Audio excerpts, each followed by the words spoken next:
पहुंचते हैं। अगर मेरी माँ बहनें कोई बीमार हो जाए, उसको किशनगंज लाना हो, पूर्णिया ले जाना हो, क्या हालत होगा, जरा समझने की जरूरत है।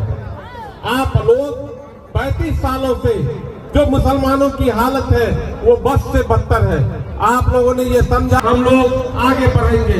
लेकिन मैं यकीन दिलाना चाहता हूँ कि जब लालू यादव सरकार में आई तो सिर्फ और सिर्फ मुसलमानों का जाया इस्तेमाल किया। आपका वो सिर्फ और सिर्फ वोट लिया, किरासन की लालू यादव को या आरजेडी को, किसी को। भाई क्या करना है, भाजपा हमको भगा देगी। आप 2.5 करोड़ मुसलमान बिहार में रहते हैं, पूरे देश में 20 करोड़ मुसलमान रहता है। कौन हम लोग को भगा सकता है? कोई नहीं भगा सकता है।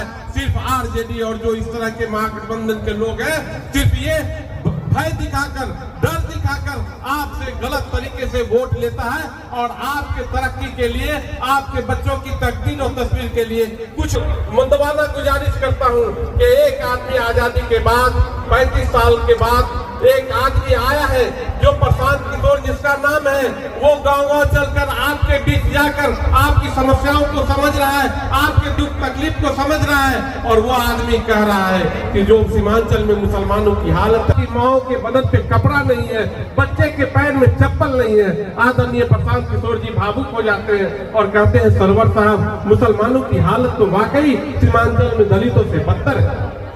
ये इसलिए है कि हम लोग सिर्फ और सिर्फ एक आदमी को सिर्फ भाजपा के डर से आरजेडी को वोट देते रहे। लेकिन आरजेडी, हम लोग को ये फिक्र रहा कि बीजेपी को कौन हरा सकता है, लेकिन हम लोग को ये फिक्र, मुसलमानों का कोई अगर इशू आता है उस पर वो बिल्कुल वो उसके विरोध में चला जाता है। अब ऐसे लोगों को आपने देखा है। मैं आपसे गुजारिश करने आया हूं कि एक प्रशांत किशोर जैसा आदमी मसीहा बनकर बिहार में आया है, जो मुसलमानों की हालत को बेहतर कर सकता है, आपके बच्चों की भविष्य को बेहतर कर सकता है, अगर हम लोग उनके कदम से कदम मिला के चलते हैं। के साथ काम किया हो, मैंने देखा है, नेता अच्छा जरूर हो सकता है, उसकी नीति अच्छी जरूर हो सकती है, लेकिन नियत अच्छा नहीं रहा।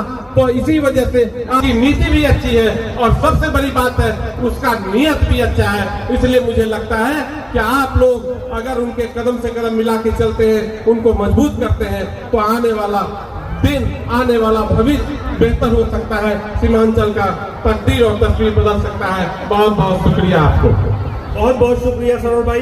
अब मैं अपने जिला महासचिव जनाब करमचंद सिंह से गुजारिश करता हूं कि वो आए और अपनी बात रखें। बस प्रशांत किशोर आने ही वाले हैं, तो हम वक्ताओं से गुजारिश करेंगे कि चंद मिनटों में अपनी बात खत्म करें।